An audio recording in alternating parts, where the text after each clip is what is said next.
Hi, this is David Adler. Before we start our podcast today, I wanted to talk to you about one of our great sponsors, Go West. It's a must-attend event in Canada for event professionals. It's produced in partnership with BizBash, and it's going to be one of those industry events that you really don't want to miss. There will be relevant education, experiential moments, and most importantly, the opportunity to meet industry influencers and engage with like-minded event professionals. So for more information, go to gowestevent.ca. That's gowestevent.ca. I look forward to seeing you there myself.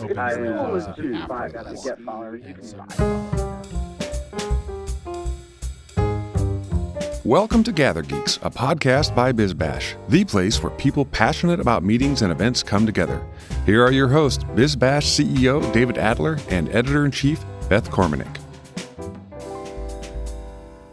Hi, David. Hey, Beth, here we are, another GatherGeek podcast. For this episode, we spoke with Michael Cirino, creative director of A Razor, A Shiny Knife. That's a creative agency whose work includes experiential marketing, culinary events, interactive installations, and tech-fueled experiences like laser-branded sandwiches and drone photo booths. If you don't know what those are, keep listening because we're going to explain.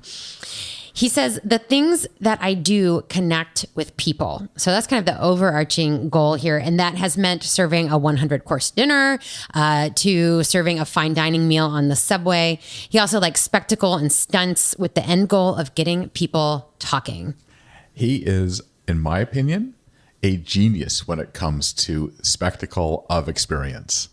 And he is experimenting in ways that all of us are envious of, that he has this creative ability to do this. It's incredible.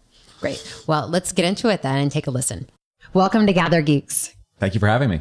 Your business exists at the nexus of live experiences, culinary, and tech. Tell us how you got here. Do you have a background in food or in one of those areas? So I love ideas and I love making things with people. And I started in the events world I'm going to say the earliest bit would be 2005, 2006. And I kind of think the seed that was planted was this idea of cooking together with people, making things as a group. And dinner just happens to be a very easy project to do quickly, cheaply, to see if you can make stuff with other people. You know, it's not the exact same thing as producing a wedding or a 500-person gala or a, rock and roll tour, but there's a lot of the same stuff. It's, hey, I have this recipe. Somebody needs to have providence in the ingredients. Somebody needs to have providence in the recipe itself, even like the tools that you use. And then when you start making the thing is, can I teach you? And will you learn? Will I be able to learn from you? What happens if we make a mistake? Can we learn from that? Will we be able to support each other and solve the problem so that it doesn't ruin the whole project? And it started off just like a simple casual thing with friends. We would get together to cook on Sundays. But after a year or two, what started off as like just learning more about food, because that was the thing that was in vogue. It's like, oh, we get this organic Amish chicken. How do we roast it perfectly? Whose recipe are we going to use? Do you rub the skin with the salt, or you throw it on in the air and you just have to say a special incantation or something in French? The bits then changed to being like, oh, you're a writer. What kind of stuff do you like write? Do you do editing? You're really interested in that conversation. And the process of making eliminated the people that didn't enjoy the making with each other. And then that left us to know that we felt comfortable with each other, know that we had synergies or things that we would connect with. And we started moving to more passionate points, right? We all loved food, but now I could speak to somebody about them being an editor at a magazine or being an architect or being an accountant and start learning about their passions or their jobs in interesting ways. And I would say that nexus allowed my inherent kind of curiosity to be like, well, how can I use artificial intelligence in an awesome dinner party?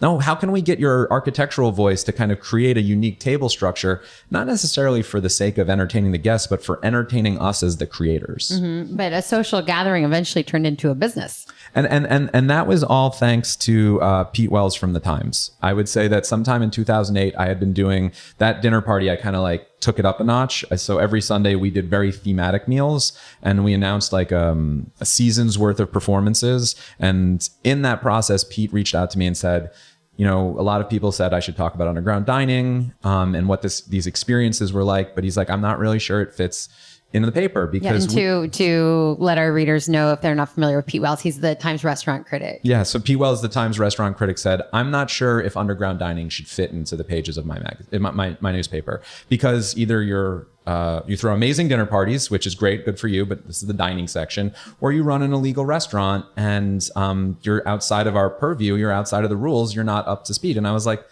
I really think this is a new space. I think this is a new space revisiting an old space, which is gathering outside of a restaurant, gathering and using cultural moments to bring people together to make something bigger. And in that conversation, he kind of teased out a lot of the things that I was feeling at the time, which was I'm bringing people together to make a thing. And if you want to come along on the thing, most of the time it's got food in it, but really all great experiences have food. This is a bringing together of people, like all great experiences have food and sets and performances and bathrooms and all the things that you want to have. But like my focus was making food, and he was like, "Oh, I get that. That's exciting." He put us in the dining section of the Times and legitimized that conversation enough for when I asked people to be like, "Hey, this is the kind of stuff that we do." It gave me enough credence to be able to charge money for it, which is just something I had never thought of. At the time, I wasn't running a business for this. Can you explain what that thing is in terms of to our listeners? Like, what is the experience that you created before you knew that you were going to be in business? So walk us through a typical event. So, I mean, in 2008, the meal that Pete spoke about was a 6-course meal that we served at my family's farm in upstate New York that took an entire wild boar and turned it into that meal. And we woke up at 6 o'clock in the morning. We went into the slaughterhouse. We didn't kill the animal, but we butchered the animal like you would at a butcher. We then took all those pieces. We brought some to the confit. We sliced some thin and started freezing them to do something else with. And we made a pate out of some other bits. But we also went to the farm and we picked vegetables and fruits and brought those together. And we made this meal that was a celebration of this animal, but also the space that we were in, the heritage that my family had in that part of the country, right? But it was transporting humans from New York into the middle of this pastoral place to do this learning, to have this bit. It's a tiny little theme park. I was asking people to leave their world and come up to this meal. And it was from that experience that I started challenging myself to think, if my foundation is food, and if I'm going to say, like, listen, it's going to be delicious, so take a risk with me. Come to some place crazy. Come check out this amazing performance that you might not like this, but the food is going to be delicious, so you can at least be comfortable with that. And I started experimenting with all those other pieces to great experiences. Like, how could I make outrageous sets or outrageous performances? And that's what progressed until the dinner party that we served on the LTrain. Yeah, tell everybody about that. This is kind of a defining event for you. Yeah. Describe the concept. Yeah. So I guess a slightly higher level conversation. I believe that people are entertained in 3 ways: through media, experiences, and artifact. Media is infinitely scalable. It's photographs, videos, written word. Experiences are ephemeral, but they're personalized. So what they lose in scale, they make up in impact for the person that's having the experience. And artifacts are things we take out of that world that remind us of it. Up until the LTrain dinner, I had made really great experiences, and I relied on other people's media to tell that story and to scale it. And the LTrain was the first thing that I wanted to tell the story to the people that were there, and also tell a story to the people that could only interact with it on the other side of a screen. And now to get to the actual thing, it was a 6-course meal of near Michelin style food, very fancy service served on Manhattan subway train as it traveled from Manhattan into Brooklyn.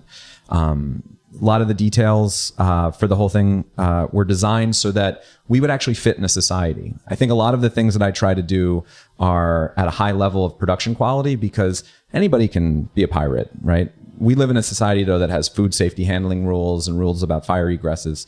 And doing a dinner party on the subway is not the easiest thing in general. But if you wanted to do a multi-course tasting menu with tables that hung from the ceiling and have china and crystals and sparkling water and chilled still water and all the things you'd want at a nice restaurant, that complexity just added detail and value to the project itself. So how did you pull this off? Who were the guests? So there was 12 people that were on the subway, and it took 84 staff to serve those 12 people lunch. And it took us about a month to plan.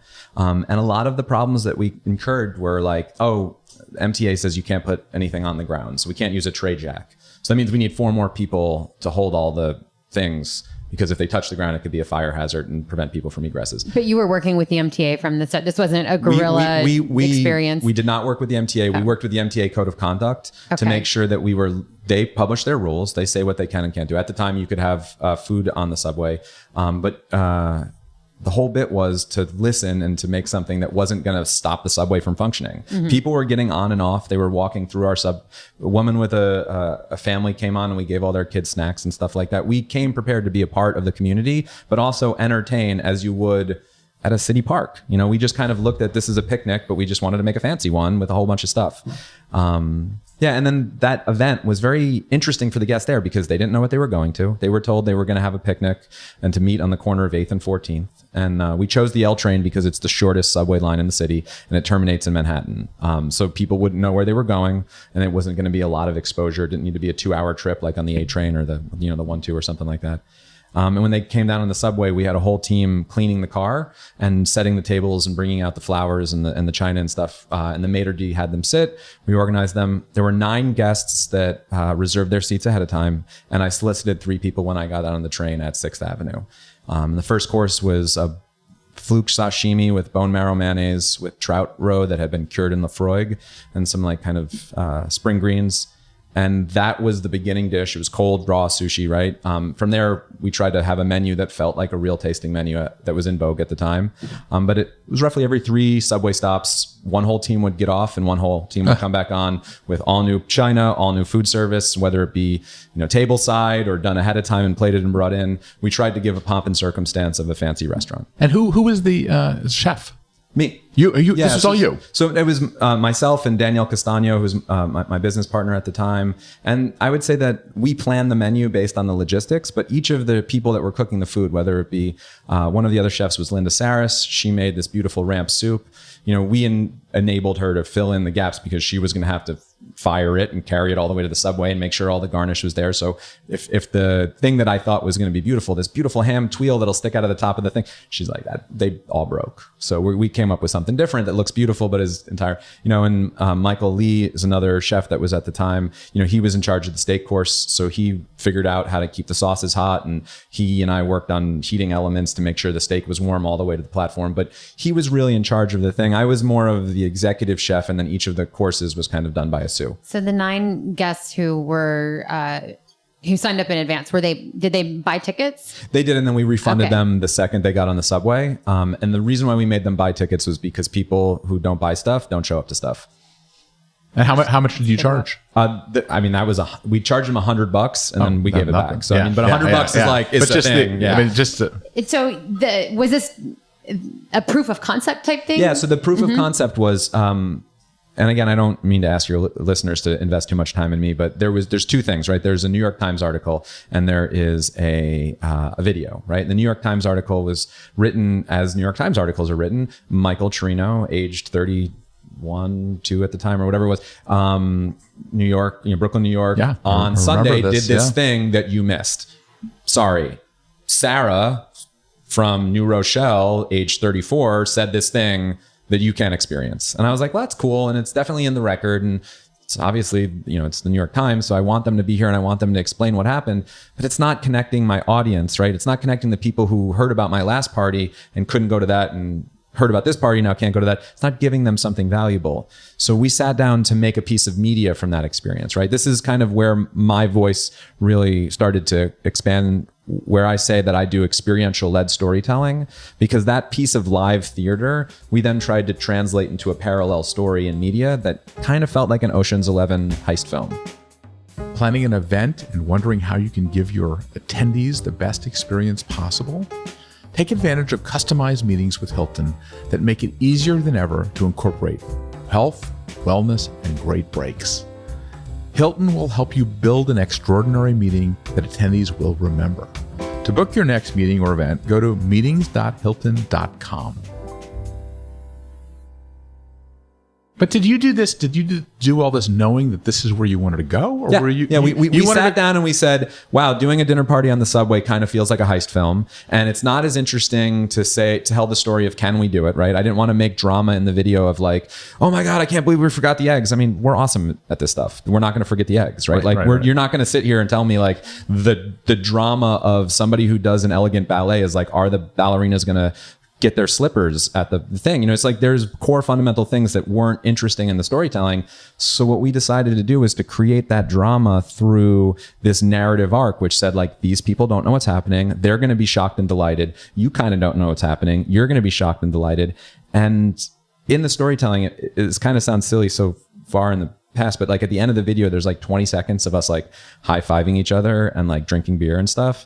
And we left that in because in most movies that have heist films, you see the people enjoying the heist, right? You see the people like high-fiving each other after they rob the bank or were able to get out, and at the end of Ocean's 11, you see them all standing in front of the Bellagio being like, that was awesome. See you later. Have a good rest of your day. And that moment allowed people to be like, while the video is still playing, while they're still in this experience of watching this piece of media, Jessica's going to love it. We have to send this to Jessica. She's throwing all these amazing events next year. She's going to think this is so inspirational. The viewer is now connecting with that event. They're now thinking about who in their network they want to share this to give that experience to them, because the viewing of the thing was fun and it was viral. But it was leading towards a thing that they could have. They could come have this experience on a subway, or they could meet somebody like me or somebody on my team and interact with us in a different way. Right. So this was your proof of concept, your strategic move to say, hey, we're out here. We can do this for you.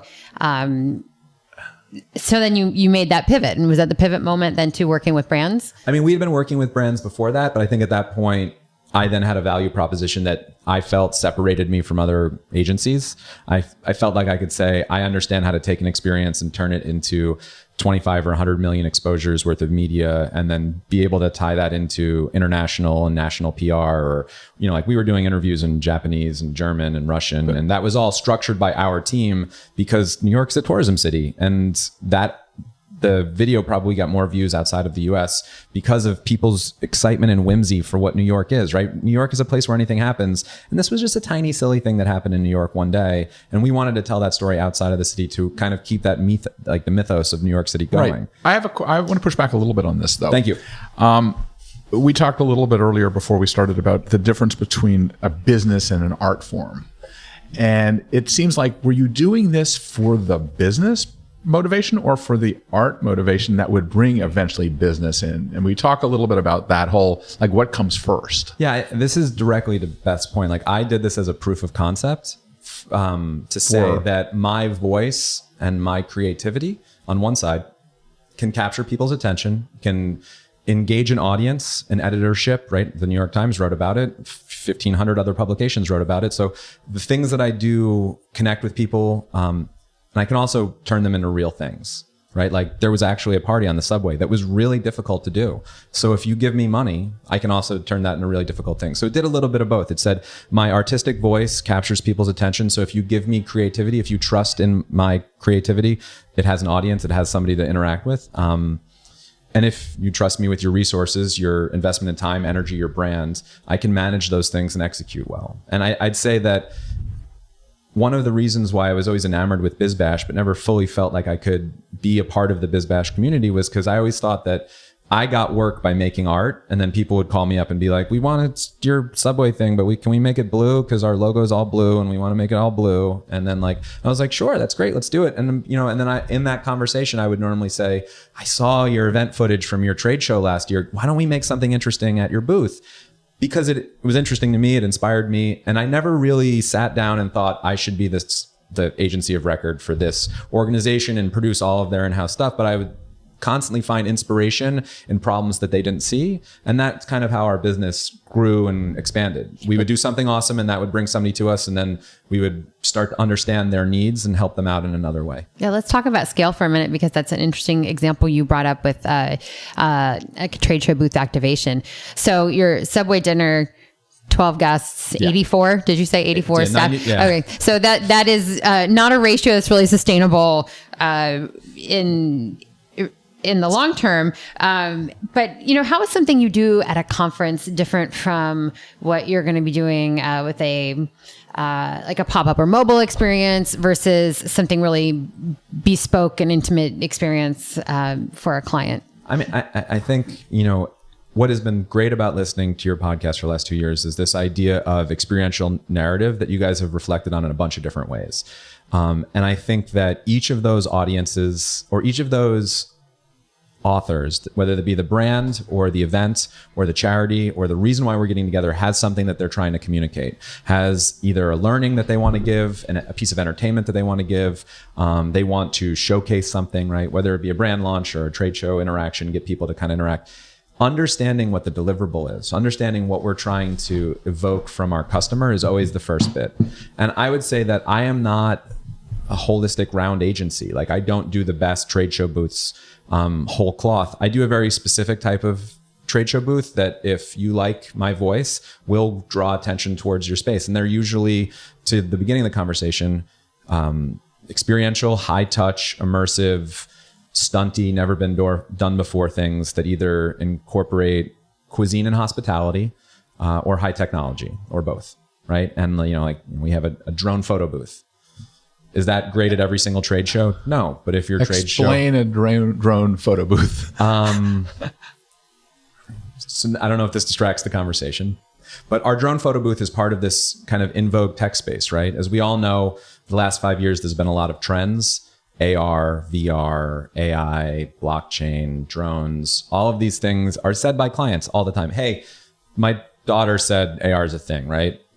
I'm a huge car company. We're buying a bunch of events. Can you get AR in our events? Whether it's that direct or not, like, that's what usually happens in these RFPs. It's a trend somebody doesn't know fully about, but they want it realized in their voice. And drones was one of these things that was not just technically difficult to do, but also regulatorily difficult to do, as if that's a word. The regulations around it are very high up until recently. So when receiving 25 or 30 RFPs that said, we want drones at our event, but nobody could do it well, nobody was able to get permission to do it well, and the prices were outrageous, we started thinking, if I was a lawyer at a Fortune 50 company, what would I say yes to? And then we were like, we don't know. We made up a bunch of stuff, and then we were like, let's go call some of our clients' lawyers and be like, the CEO's on stage with a drone, go. And they're like, well, it can't do this, it can't do that. Okay, it's at Coachella.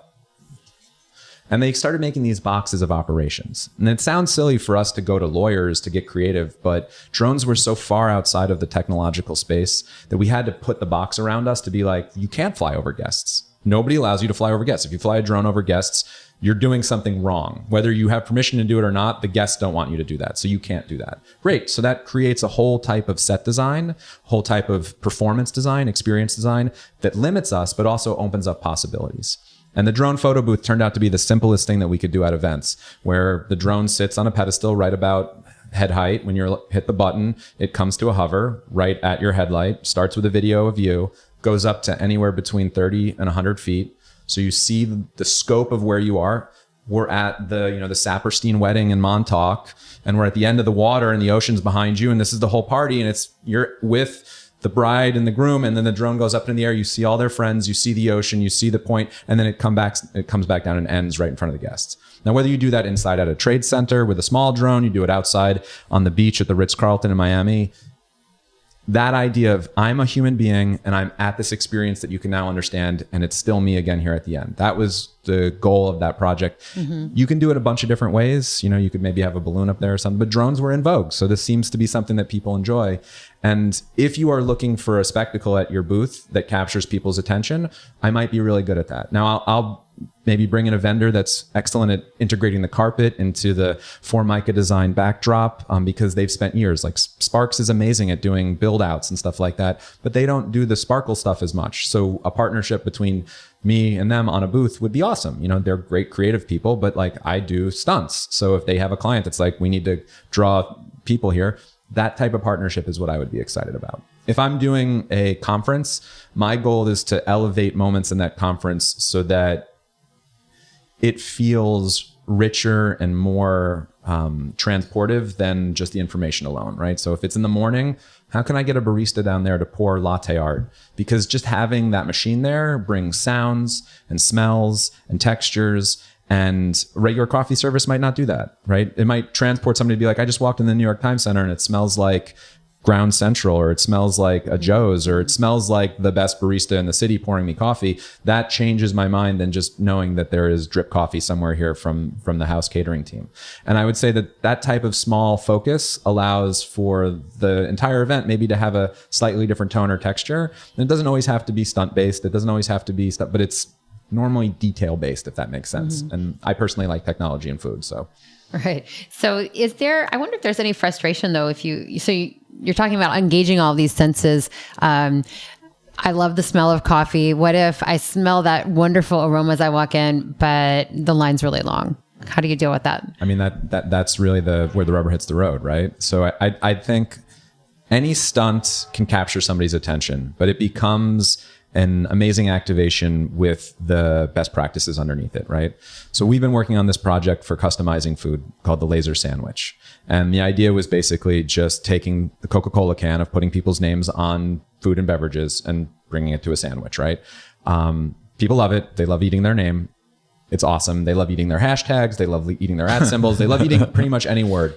They don't like eating their face as much because I feel like that's a little bit too real for them, even though we do put it on cookies if they want. So the rule is no face, but words are okay. Yeah, I mean, that's what I think. That's your personal rule. Unless you can have something that's really shelf stable, like a chocolate bar or something, because most people will not end up eating their face. But if you write their name on a sandwich, they'll love it for a moment. But if that sandwich is delicious also, then it becomes a transcendent experience. And they say like, I got my name written on a sandwich, and it was also one of the best sandwiches I ever had. And now if I can expand that just slightly more with the service was great. The room was awesome. When they gave me the sandwich, it was on a beautiful tray and I took a picture. It was really well lit. All of those little event design bits that happen from that point forward, use the stunt as the hook to capture your attention and to say like, if you invest your time in this part of the experience, you will be rewarded with either basically good food and beverage, or the stunt will provide you with that whole scope of what we're promising. Really good food and beverage, an interactive experience, and then something that was personalized for you. I would say there's a lot of things like this that you can have just the high level stunt, but if the execution is also there, it just becomes that much more richer of a moment. What's the percentage of time that people take a picture of it? Of the laser sandwich? Yeah. And it's 100%. So the way that the experience works is you come up, you order your food, you tell us what you'd like written on it, and then we say, please step to the iPad 1 or whatever it is. Oh, so you're participating in the execution. You do the thing that you step down to the iPad and then you look at your sandwich or your cookie or your burrito or your taco or whatever's being laser etched, because from a restaurant point of view, it's usually pretty hard to have lasers right near the guests, hoods and venting and stuff like that. Same thing with dinner, same thing with events. Not all conference centers want food service happening on the floor. So what we did is we made a remote system. You watch your food get made, and then once your sandwich is done, it says, would you like to send this video to yourself? So it's this social media moment for you, but it's also creating an artifact, right? When we present the sandwich, it's on a counter. It's a beautiful counter, right? It's this beautiful wood. It stands out against the packaging. The packaging itself is elegant. It's also very well lit. And we say, you should take a photo now, because when I close this box, it's going to start to move the food around. It's food, right? So people always take a picture because this is their shot. So now they've got two pieces of story that they can say like, what did you do today? Oh, I went and I got my name laser etched on the sandwich and I saw this cool thing and blah, blah, blah. Then we have our docent or, counter person, however you want to call it, the guest kind of manager says, I'd love to see you take your first bite. And that last bit is that Disney type thing where it's just like, maybe you should go get this other photo while you're here.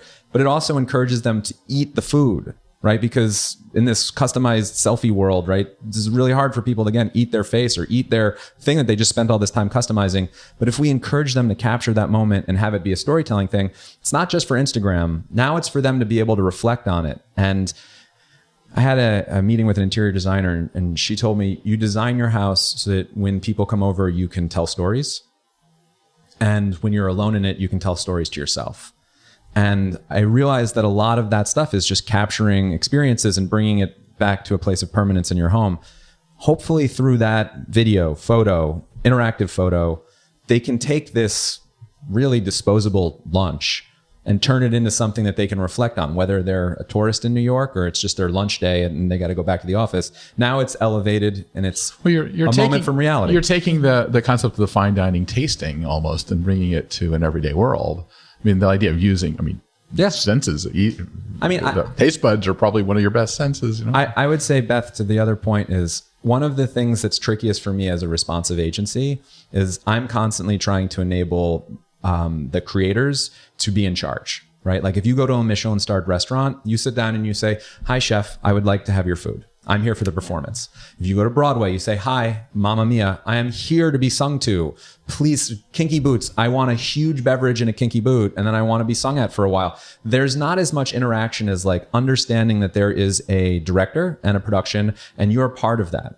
And it gets a little weird with like a Sleep No More where it's interactive and you can kind of discover and peek in and out and stuff, but there's still definitely a narrative story. There's definitely a dominant role of you need to move here now and come here now and follow along. But there's also this gift of, if I submit to your creative vision into this experience time, you're a professional and an expert, and 3 Michelin stars tell me this food's going to be good. I can tell you I don't like mushrooms, and then you'll work around that, right? I don't have to give you detailed expressions. And I feel like my creativity and the work that I do is best when that is happening. I am the chef, so to speak, and my culinary voice or my creative voice is actually in line with the client instead of me necessarily building what the client needs. There's a lot of great responsive agencies. I kind of sing the best when my voice and my client's voice are in synergy, if that makes sense. So what are the different emotions that you've tried to evoke through your experiences?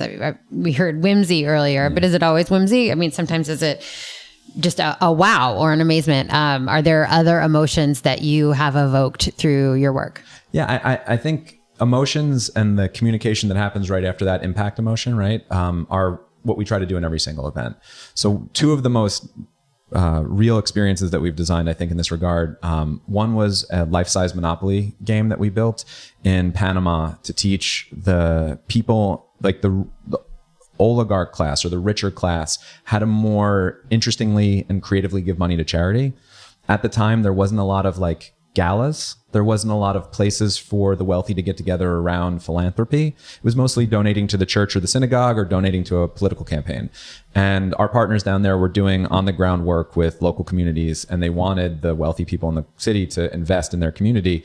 So by making a Monopoly board, we literally, like, Miguel Fabrega, the artistic and creative partner that I worked on with that project, was literally saying to his friends, families, his social network, "You guys are the monopoly. You need to pay attention to this. This is a real thing. You're not just coming here to have fun, but you're coming here to remember your place in society and to not have it be such a stark difference. You need to integrate yourself." But it was still fun. We put people in jail. There was a community chess thing. There was like all sorts of performances that were evocative of the things. The set was gorgeous. We had a champagne gong where you could saber a bottle of champagne into this like luxury tax sign that was huge. So how did you create this set? I mean, it sounds like you walked into a room and, and it felt like you were in a live Monopoly set. I mean, all of the things that, so it's a gala, right? And the board is a rectangle. So we had our tables set up in different parts of the board, right? You know, you were in or not community chess. You might be sitting near the free parking. Somebody else is on Baltic Avenue kind of thing. But then there's also iconography that's all around. The silent auction at that event was all the pieces from the Monopoly game. So there was a dog, a shoe, a battleship, all that kind of stuff. I'm trying to think through all the small details, like the luxury tax thing. We had community chests, the courses themselves, the meal that we collaborated with the local chef on was all kind of not necessarily inspired culinarily by the thing, but it had moments of the game interacting with it, whether it be being served on, like we had a bunch of macaroons for dessert that were served on Monopoly boards that were perfectly matched colors to each of the card sets. So depending on where you sat, you got purple or blue or whatever, but then they came out on trays that we made out of Monopoly board. Like all those little tiny designs went from there being a life-sized wheelbarrow thing that was made by a local artist that was selling for $10,000 to us building a mobile jail around one table when they had to go to jail and they had to bid their way out. So they're playing. They're playing the game as they're part playing of the this? game, but they're also getting the gifts. And like we built a speakeasy next door, so one of the people got like a get out of jail free card. And the table was whisked away to the speakeasy next door. And that brought them out of the party, but it gave them a moment. So when they came back, they were like, we just did this crazy thing. Right. And so the emotion there was what was the I would say it would be emotion? wow at first, but the wow was then trying to convey this message of awareness and presence, right? So the subtle storytelling was this Monopoly game we all know, but the direct storytelling was the characters in this live outside of the society and they take advantage of these other things. Don't be like these people. Have fun tonight, recognize what's going on, and then tomorrow realize that the money you donated tonight is the beginning of a journey and that you need to check in with these people. You need to make sure that your company is giving resources on a regular basis and that your organization is educating and interacting and that you're encouraging your employees to work with these types of places because that'll make your whole community better. Different side of the thing, maybe not so kind of charity based, but we served a 100-course meal. And A 100-course meal. yeah, it was started off as like a trivial joke with a 3 Michelin starred restaurant here that I was taking, I think at the time, 5.5 hours to serve like 12 courses or something like that. And clearly one of the best restaurants in the world. But I was sitting with the chef and I was like, I could probably do 100 courses in the same time. And he was like, you're a dick. And I was like, okay, cool. So we went and we prototyped it. And what we realized in the process of doing it was the logistics. Again, a lot of our pieces are logistics is art, right? So a lot of the things that I do if I'm not responding to a brand's RFPs or a client's RFP is saying, what's the most difficult and elegant thing that I can execute? Or what's the most difficult thing I can execute elegantly, right? So to do the 100-course meal, it was important for us to realize the scale. So we built a 150-foot long table. We put 10 seats at one end, and then we laid 1,000 plates out on the rest of the table. And we had the chefs plate the food on the dishes, and then we had butlered service bring the food from one end of the table to the other. So that means, not to get too specific in the details, but course 1 would come from the left side, course 2 would come from the right side, and there'd be 10 waiters walking down a 150-foot table with their plates, one in each hand, and then they would stand behind the 10 guests, and then they would lean in and put it down. 10 guests. 10 guests. So 10 seats, right? So Incredible. In a thing like this, you immediately say there's no way you could eat 100 courses, and there isn't, right? So the meal, I guess back to this other point, was about us as a creative team serving a 100-course meal. And we kind of the week that we ran this as a prototype, and we're in the process of trying to bring this as like a touring company, I would say. I see this as like a fun way of collaborating with the culinary and the experiential space in a whole city. Like if I bring the 100-course meal to Chicago, the chefs that I could work with, the baristas, the bartenders, the bakers, the butchers, but also the musicians, the crafts people, who's making the china on the table for that meal and the floral design and the artwork on the walls. It's just a great excuse to collaborate with people. So those 10 seats, we were like, listen, there's no way you can eat this food. You should probably bring 3 or 4 friends. And what we did is we ran it as a relay race. So Beth, you'd eat courses 1 through 5, David 6 through 10, I would be 11 through 15. Okay. And we paced the meal so that if you sat down 5 times, you'd eat 25 courses. And each seating that you sat down would be similar but different to my seating. So there was a series of cold apps, and there was a series of warm apps, and then there was salads and soups and things that would be a 5-course progression. But Beth, when you were at the table, your job was to eat. You were getting a course of food every 2 minutes and 15 seconds. That was roughly 3 or 4 bites. And if I was to say, in that 10 minutes, you really had a dish that was broken down into 5 little mini movements. But that process was for you to be focused. You couldn't take your phone out. You didn't have the time to do that. By the time the food, you saw the people walking down the table, it takes 30 seconds to get 150 feet, right? So as soon as your first course was served, more people are walking at you pretty much, right? So when you're at the table, there was this real sense of like almost tension and excitement. And that energy was really important because then those people got up and went to the bar and what was that oyster dish like? Oh, it was crazy. It was smoke. What was the smoke? There was dry ice in the bottom, and the dry ice was covering all this seaweed that brought the scent. And then the guest is doing that thing in real time of explaining their personal experience, and it's codifying that memory for them a little bit stronger because they're immediately recounting it. We're going to take a little break and come right back after this message from Hilton. So when's the big event? Hilton's here for planners with their exclusive customized meetings. Become a wow maker and save time by letting Hilton help you present an extraordinary event, one that leads to memorable and meaningful connections. Visit meetings.hilton.com and let Hilton help you.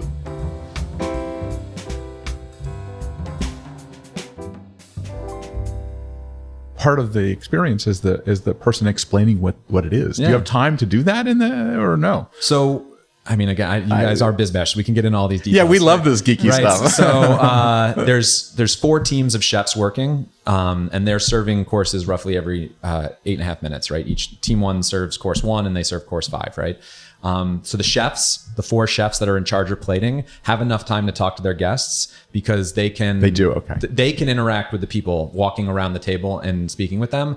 And they are encouraged to do so. And so are all the sous, right? So we've designed the culinary preparation. It's happening right in front of you because it's a 100-course meal. You want to see this. It's going to be impressive, however you slice it up, right? But the service at the end of the table is fancy Michelin-starred service. So there's a maitre d', there's a sommelier, there's bussers and table cleaning. So when the food is bussed and cleaned, it's not the waiters that are bringing it. It's not me explaining the food. It's the sommelier walking over and being like, this is octopus that's been confit and duck pat and grilled and served with bee pollen. And you're saying, why? Great. Well, why?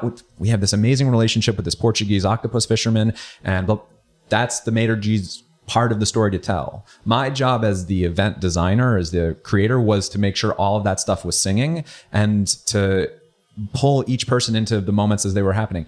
Oh, they're about to do the birthday cake part of dessert.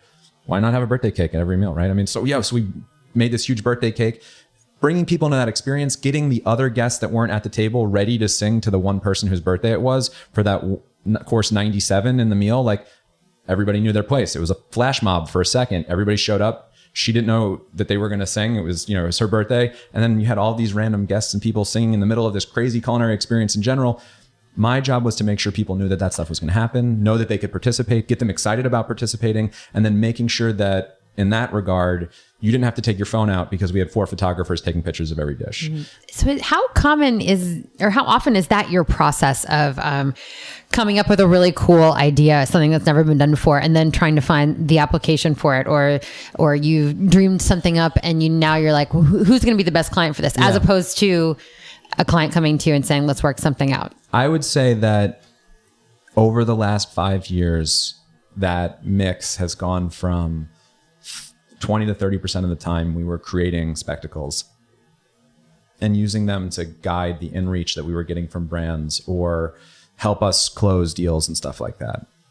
For more typical type work, trade shows, conferences, brand launches, pop-ups. And then sometime in 2016, I had a very successful year creatively. That's the year we launched the laser sandwich. It's the year that we launched the drone photo booth, and then the drone photo booth that shakes and stirs cocktails. I had been speaking a lot on innovation panels. We did a project where we did 3D printed food and augmented reality and virtual reality dining spaces and smart tables. Literally, we were touching all this technology, and the things that we were doing were adjacent and novel still, right? They weren't what people were doing in the industry with drones or with 3D printing, or they were all kind of fun and different stuff. And it was in that moment that I realized that I was really tired of selling my services, and that whatever I was billing at an hour was only what I could do when I was alive and awake. And that wasn't, I had my first daughter at the time, I had my first child at the time, was in 2016. So it was this constant, immediate awareness of I can only do so much with my time. How do I create something out of this creativity that we've been working on for 10 years? All of this lexicon of crazy things that we've done and innovations, whether they be small or big. How can we touch these twice? If we've done something awesome, I was laser etching food 15 years ago when the machines cost $250,000, right? It was really hard to do then, right? It was really hard to get it places. It was really expensive. We would make beautiful centerpieces. We did this ostrich egg omelet where the ostrich egg looked like a Fabergé egg. I mean, it cost thousands, but it was an awesome piece of art, right? And this was even before Instagram. So I don't even know if I have photos of that stuff. And at the time, you felt like it was a real thing, but I didn't think that it could be scaled. I didn't think I could eventually be like, oh, I'm a person to open up a laser sandwich restaurant that should be there all the time, because if it's awesome at a bar mitzvah, and if it's awesome at Coachella, and if it's awesome at the trade floor of this blah, blah, blah, blah, blah, people should have this every single day. And it was in 2016 where I started saying, well, what if I just focused more on that stuff? What if I, as a creative and as an agency, I can't necessarily compete with all these big players all the time. And if I get a job from InBev, it's not because I'm the best full service agency. It's because I had a lightning bolt, or I had a magic trick, or I had some sparkle or an attachment to an audience that they wanted to leverage. So I just started focusing more on that, and that kind of went 60-40 the other way. And I would say that the clients that come to me because of the stunts that we make, it's very easy for us to then find another project that's more bespoke for them, because they've selected me for something that I'm good at instead of choosing me from a bunch of similar vendors, if that makes sense. Yep. Yep. Now, I don't know if the laser sandwich is going to make millions of dollars, but I know that it's really fun. And if it's a fun restaurant for 6 or 8 months, if me as an event producer and an event agency and a creative strategist can use that as a case study, if I can use it as a moment of saying like, listen, this is great for your event, you should hire us to do it for your event. But it's even better would be to say is, when given license and when given resources, these are the kinds of experiences we can create, both temporary and ephemeral, and also scalable and permanent. And I think that that's kind of where this future is going, where us as event producers don't have such an ephemeral creative voice, where we do want to make things that are a little bit more sustained or a little bit more repeatable. But how long does a repeatable idea last in today's world? I mean, I don't know. Cronuts have been going for 3 years. The line in my neighborhood around Cronuts is incredible. I have a friend who started making $18 milkshakes that have like a mountain of stuff on top of them. Blacktop. Yeah. I mean, that line. Joe's got to have like 10 or 12 of those things. And like, I don't know if he's in Vegas or not. I know Dominique Ansel's all over the world. Yeah. But I mean, like, if we just think about Dominique and as a fan, I don't know him personally, but as a massive fan, in 1 month or in the summer that he launched the Cronut, he also did the s'mores ice cream. Yep. And he also did the the milk and cookie shot. Mm-hmm. You kidding me? Right. So the guy had 3 amazing products, but also he had a brilliant experience. There was a line. We had a flavor a day. You had to come down. You had to wait. And then when you got the thing, you immediately created media from it. You were like, I just had this experience. Look at my picture of a Cronut. And then you ate the thing. Right. It was perfect. But so the thing is that when I said in vogue, though, I mean, sort of the fancy influencer types will say, oh, it was done last year. But these things have a life of their own that will last forever, right? So round ice cubes. You guys remember those? It was awesome in like 2009 when it was like $1,000 Japanese weighted thing. And then somebody in the United States was like, oh, it's just a milled piece of metal. I'm going to make one. And then somebody even smarter was like, I'm going to make a much cheaper one out of silicon, and everybody's going to buy them from that ice cube company that crushes it. I can't remember their name, but you know what I'm talking about, right? The molded one that's in Bed Bath & Beyond. And they do the arrows and the skulls and they do everything, and it's awesome, right? And then it fell out of fashion because it was a trend. It was awesome in Panama for 6 years. And I loved sitting and holding a rocks glass with a huge round ice cube in it in the Casco Viejo in Panama, 5 years past its prime in New York, and enjoyed every single second of it, thought it was novel, really enjoyed the way that the bottom of it melted different than the top and how it had this kind of like Death Star look to it. And all of that stuff would have been thrown away had New York been the only place that trend could have, like, there are so many things that New York, Los Angeles, Chicago can't support because there's not enough sunlight to share. There's not enough fertilizer to share. And there's not basically enough dirt to plant the seeds, in the space. And I love living in New York. I love being in these places of innovation. I also, I'm trying to focus now more on saying like, laser sandwich isn't an events trend. It's a restaurant and it's a bakery. And that democratizes it, because if you see it on BizBash, your readers or followers or however you want to call them, they know, what? I work for a large bank and I do 5, I'm their DMC. We do all these top sales performance things, and we do a 2,500 person meal at a, 5-star restaurant in Arizona every year. And we fly everybody out for 3 days. And I want my bank's logo on 5,000 pieces of bread. They understand that. Yep. They get that. That's a thing. I can ship it to them. We can do it frozen. We can do it fresh. We can get people's names on them. I can do custom stuff. Whatever. I can also do that now for somebody's kid's birthday party on a weekend. And it makes the people that decided to buy that system a hero. Yep. And like also, this isn't novel. Right. You can go to Carvel. That's a New York reference. You can go to an ice cream shop and get your name written on an ice cream cake, right? Carvel would be Fudgy the Whale. You can go to your supermarket and have a picture printed on top of a cake. You can do any of a million selfie type things. People love customized food, whether it be written with icing or with a laser. It doesn't really matter. And what I'm trying to create here is getting outside of the stunt and trying to capture the excitement around the thing, but with my voice. right? The laser sandwich has a kind of attitude to it, and it has a specific type of experience at a restaurant or at a music festival, or as a website when it gets shipped to you. And I think that that's part of me as a creative person. It's part of what differentiates me from a coffee selfie or something like that, but it's also what people want to opt into. Oh, I want the thing that I can write on because I want to send a sandwich to my boss that like says something funny and she's going to think it's awesome and that's going to help me get this job. Or I want to get a date with this sandwich, or I want to see, like all of a sudden now you have this space where my creativity for the experience design is empowering my guest to have a bigger story, to have a second moment to interact with somebody, or a different way to interact with somebody that they're passionate or excited about. And I think that's really exciting. And I don't know if that's super trendy, and if it's going to go away in a year, but like if it goes away for a year in New York, maybe it'll end up in Minnesota at a mall because we did a great deal with a mall brand. Or maybe it's going to be perfect at the airport in Amsterdam to get 4 little stroopwafel or something like that before you go on your 17-hour flight to wherever you're headed to. And I can't imagine, but I know that there's something to customized food. What I want to do is we have to close up soon, but I want to talk about, what were you like as a kid? Is this something that you've been doing this forever? Did you do this in high school? Did you do this in elementary school? How did you become this? Is it something that is just you were born with? I don't know. I mean, I would say from an experience design point of view, it wasn't really a part of my childhood. I would say the foundation of my childhood is maybe 2 pieces. I come from a very large Italian family, and experience design in large Italian families is very important, right? Thanksgiving, Christmas were the 2 major ones, were run by one side of my family. And then we had other holidays, Easter, my paternal grandmother's birthday is the 4th of July. So those 2 were kind of on the other side. As a kid, you knew exactly what you were getting every single time. But the matriarchs in our family also involved people, right? Like we knew the aunts that were bringing which pies. They were the best at them. They were super excited about it. People had places in this story. You showed up and you weren't just eating. It was like, yo, Michael, you're old enough now. Clean all this broccoli rabe. There's a process and a procedure to everything. And you're in it and you're excited and you're learning. And my grandma's, 35, 40 years older than me at some point, in my life. And like, I'm conscious of that. But since we were making ravioli with each other or we're preparing for a meal, we were able to connect in a similar way I connected with my friends. And I would say from an innovation point of view, I was a very quiet child.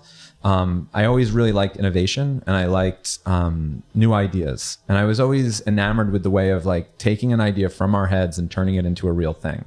And I think that every step of my life from probably 18 or 19 was trying to take the things that I thought were good ideas and finding the right team or community or individual to help me realize those things. And experience design was really kind of like a foundational moment for all of the other types of creativity and design, because we were in a room, we were doing the thing. And if I could work with them, like I said, if I could cook a meal with somebody, I probably could start a company with them, or I probably could help them make a software to help me do something, or I could probably get involved in their marketing decisions and help optimize their KPIs for the next market, blah, blah, blah, blah. So we're back to where we started. We're back to where we started. And I think for me, the exciting bit was this, like occasionally I get to say, I want to laser etch food, or I want to control drones. Like I want to be able to tell drones what to do. How do I get somebody else to either pay for this, lend their intelligence or creativity to this thing, or in the best case scenario, see themselves so much in the project that they think it's their project also, and they add to it in a way that makes it so unique and so interesting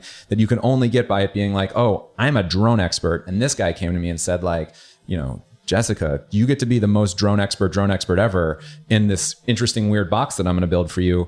Go. And she's like, wow, nobody asked me. They normally say, can you just make sure the drone does X, or make sure the tables have white tablecloths on them? And now you're saying, no, I want it to be outrageous. And there's this one moment where my synergy and that other person's come together and we make, the 1 + 1 = 3 thing.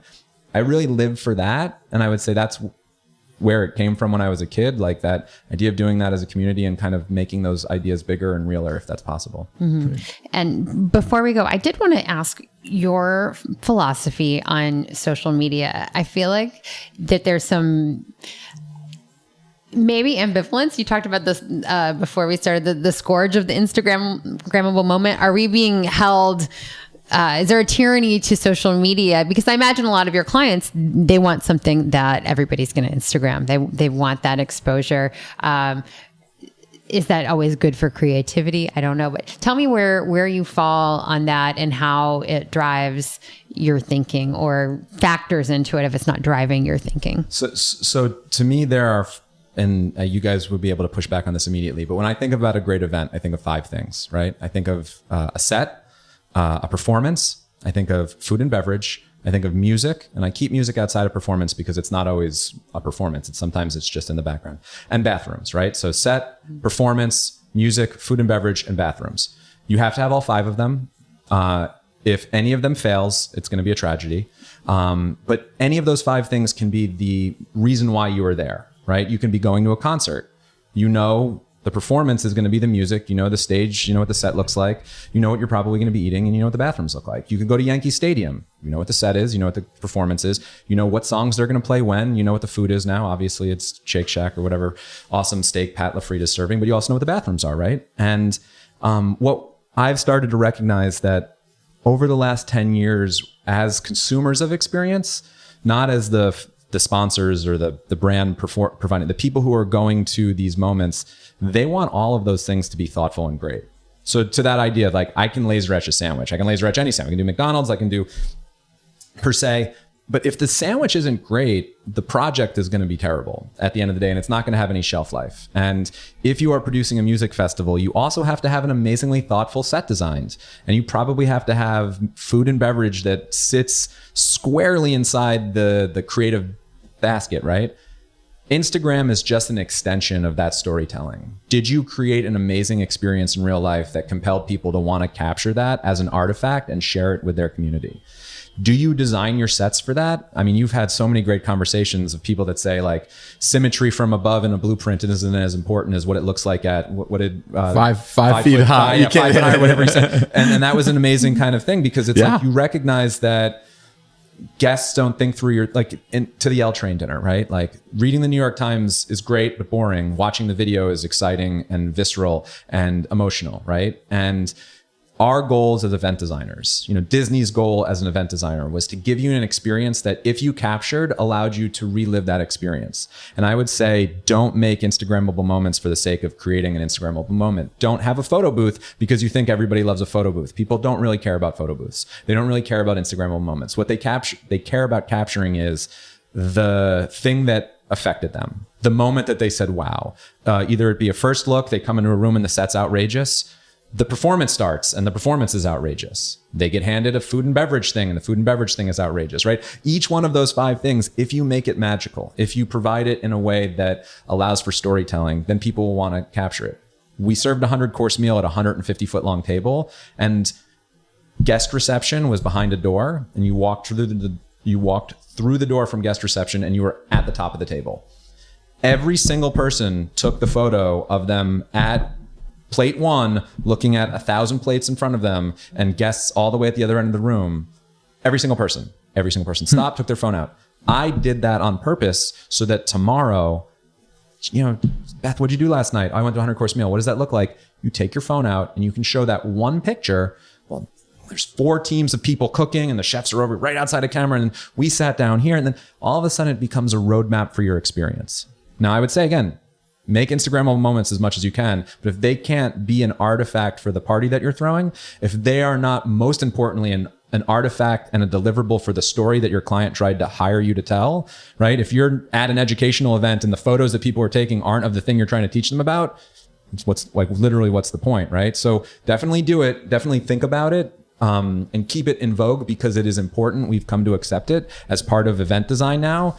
You're just now being challenged to do it in a much better way because it is now on your shoulders as the event designer to design the event and then to teach people how to take media or to capture it through media, if that makes sense. Mm-hmm. So I think we can keep this going all day. I appreciate that, David. It's been a real pleasure. It's really interesting talking. Do you want to close us out? Yeah. Well, before we sign off, let everybody know how they can reach you.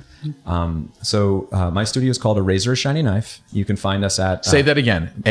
A Razor, A Shiny Knife. Okay. Our website is arazorashinyknife.com.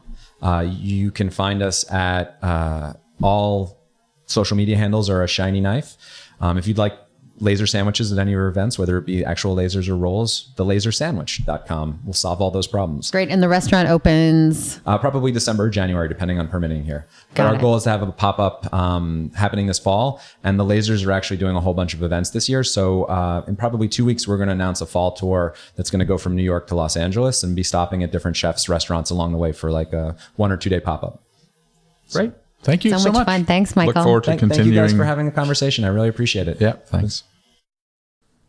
All right, David, we're back in our studio, and I would love for you to share the project that we ended up working on him with at BizBash, because you were so intrigued with this laser sandwich concept that you connected with him for something. Tell us about that. So we did this sort of a stunt. You know how everyone does press stunts in order to capture the attention of a press person, because they're getting inundated with press releases and they're getting inundated with all sorts of like new things all the time. We decided that when we launched our new magazine, that we would create a lunchbox for them to read the magazine and also to eat their lunch. And so we created sandwiches and we lasered their name on the sandwiches and had them hand delivered all in one day, all in one moment. And it was kind of magnificent. And I'll mention the other partner, Gifts for the Good Life. Oh, Gifts for the Good Life came up with this incredible packaging that turned this lunchbox into a placemat. And on the placemat that had all of the points about the new magazine. And it was one of these really great promotional ideas. And I think it's going to be the wave of the future. It's all about capturing attention, right? And so all about capturing. And if you can do it in a novel way, and personalization, and personalized, right? And just a reminder, I love this when he started talking about the psychology of this, where it's okay to eat your name on something or other words, but it's off-putting to eat your face. So stick with the words, not so much the images of people. Yes, it was great. So Beth, what's going on at BizBash? Well, we're following up on our list of the most innovative brands with our 2018 class of innovative people. So this comes out November 13th, hopefully the day that you're hearing this. So, read all about the people who are leading the way in event technology, design and production, sustainability, and more. So let them inspire you as they certainly have inspired us. And that is on our website, bizbash.com. Great. So before we go, we always like to thank the people that produced our show. And we want to do a shout out to Dave Nelson, our producer, to Claire Hoffman, who is our editorial arms and legs and writes all of our tags and things like that. And Rebecca Pappas, who actually gets it out to distribute to the world and to you. But before we leave, we also want to ask you to make a comment if you like the show. Go onto the bottom of your whatever vehicle you like, whether it's iTunes or Stitcher or whatever, and make a comment. That would really help us as well. So with that, what do we say, Beth? Gather on. Gather on. Thanks for listening to today's episode. If you like what you're hearing, be sure to subscribe to the podcast on iTunes or your favorite podcast app. We can be found on iTunes, Stitcher, SoundCloud, Player FM, Google Play, and Pocket Cast. Be sure to leave us a rating and review. It helps others discover the GatherGeeks podcast. We'd also love to hear from you. You can leave feedback on Twitter @GatherGeeks or leave us an email, gathergeeks@bizbash.com. We hope you'll join us again for the next episode of GatherGeeks. Until then, gather on. This episode was brought to you by GoWest, the must-attend event in Canada for event professionals. If you are an event planner, use coupon code GatherGeeks to attend for $99. Register at gowestevent.ca. That's gowestevent.ca. I will see you there. David Adler here.